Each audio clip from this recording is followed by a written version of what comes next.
जाजपुर प्रसिद्ध शैवपीठ त्रिलोचनेश्वर मंदिर में शीतल षष्ठी यात्रा सकाळु पारंपरिक रीतिनीति अनुसार पूजार्चना सह शिव विवाह अनुष्ठित हो जाइछि।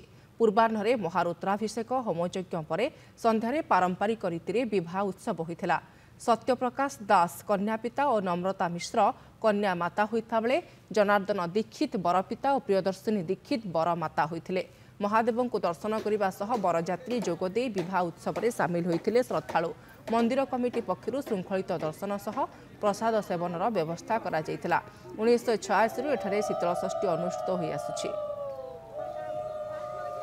प्रथमे त्रिलोचनेश्वर महादेव मंदिर रे ठाकुर को षोडशोपचार पूजा करा जाए बा अभिषेक कर्म करा जाए। षोडशोपचार पूजा करा जाए तांको विभिन्न प्रकार नीतिक्रांति प्रदान करागला परे समस्ते वेदिका उपर को आसती एवं सेठारे तांकर चलती प्रतिमा अछंती पितल प्रतिमा अछंती पार्वती एवं शिव उभय को सेठा को अणा जाए एवं सही स्थान रे वैवाहिक कार्य साधन करा जाय थाए। दीर्घ 38 वर्ष धरी शीतल षष्ठी श्री श्री त्रिलोचनेश्वर मंदिर रे हेई आछि। बर पिता हिसाब रे मु 4 वर्ष है संपादन कर महादेव पिता निजको गौरवान्वित मन करुच्ची। मु देखि आसुची आमर पूर्वपुरुष माने करुले आबे आमे भी से जड़ित अच्छु।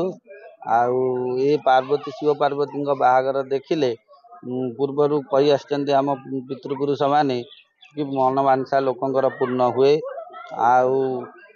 ये धरा पृष्ठ शीतल षष्ठी जो हुए से वर्षा हुए नानादि दुख दूर हुए। यजमान मनस्कामना भी पूर्ण होउछि।